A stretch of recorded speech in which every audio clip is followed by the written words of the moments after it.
Hi, we're on part two of Bar Kochba. Rabbi Shimon Bar Yochai hid himself in a cave with his son for many years during the time of the Bar Kochba revolt, a little before and probably a little bit after, because he spent 12 years, which is the time 1800 years ago or so, when the Romans were, of course, in control of the land. And at this point, Hadrian the emperor saw a revolt brewing, and many revolts were brewing amongst the entire Roman Empire, which went all the way from Spain to Iran. They couldn't somehow capture Iran. They had a hard time with Iraq also. And during this time, different kinds of people rose. One of them was this Bar Kochba. He was heralded by Rabbi Akiva as a Mashiach figure. He himself saw himself as the Nasi, like a president, self-proclaimed. He minted coins. The only people in the ancient world that could mint coins was if you were given a special proprium from the Roman government or from the government. You don't just mint coins. You had to have a mint. You had overseers. It was very controlled. And he felt like, we're going to have a country.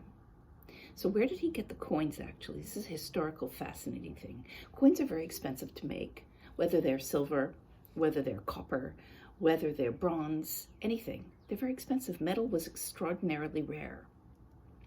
So he took the coins from the Romans because he was so disgusted with them anyways. He wanted his own nation. He wanted to express his own self Jewishly.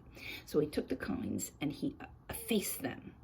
He then has his own mint, which he created, and he minted his own image, his own words, and his own kind of identity. On the coins, which we have, because they've lasted this long, on the coins are images of the Beit HaMikdash, lulavim and esrogim, menorahs, basically things like that, no faces. The title, Bar Kochba HaNasi Eretz Yisrael, things like that. So he saw himself as wanting to create this Beit HaMikdash. Now, where are these coins anyways? This is the story. It's a history. It's an interesting story of the history of a coin. The coins at the end of the revolt, which the Jews lost, unfortunately, and which was quite serious, actually, ended up in the pockets of the Romans, who they kept as a kind of marker or a souvenir. And many of these Romans, the 10th Roman Legion, which was situated in Israel, was then situated later on in another place that was starting to revolt, which was in Hungary. They also had the Danube and those places. They go there, they take their coins with them. They somehow left them there, deposited them there, hid them there, whatever. And years later, 1800 years later, in various archaeological digs, we have found them. And we found the Bar Kochba coins in Hungary. We found them in England. We found them wherever the Roman Empire went. So the coins are very important. And unfortunately, even though the Romans really had to fight hard against them, they lost in the end. The Jews lost. What happened was, Eretz Yisrael, Yehuda, starts to be closed up. The Beit HaMikdash, which was open to Jews, is only open to them to come and mourn, basically, on Tisha B'Av. And so here you have now really an exodus from Eretz Yisrael. They either go into the north or they go to Bavel in a very serious way. So the mid-2nd century sees a time of great exodus, leaving Eretz Yisrael.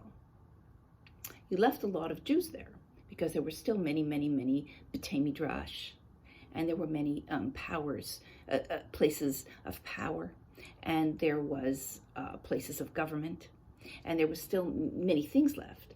But basically, so many of the Jews left, either on their own or because they were forced. And that's kind of the story of the loss, is the Bar Kochba revolt, as distinct from the earlier loss in the Churban by Sheni, was really the time of change, and kind of changed, in a way, the whole Roman world. Now, Bar Kochba today in Eretz Yisrael is often seen as a very strong figure, and he was. He was an unbelievable figure. We have stories of him in his letters that we found written on papyrus in the area of the Dead Sea, which is very dry. And it talks about his ways in which he would strengthen the rather unmilitaristic population. You should know that Severin, who was the the general who came in to sort of quell the revolt, was very, very taken with these people, and so many Romans died because of the Jews actually turned into a very strong army, and in the end they didn't win, but they put up a really good show, and that's our legacy with Bar Kochba.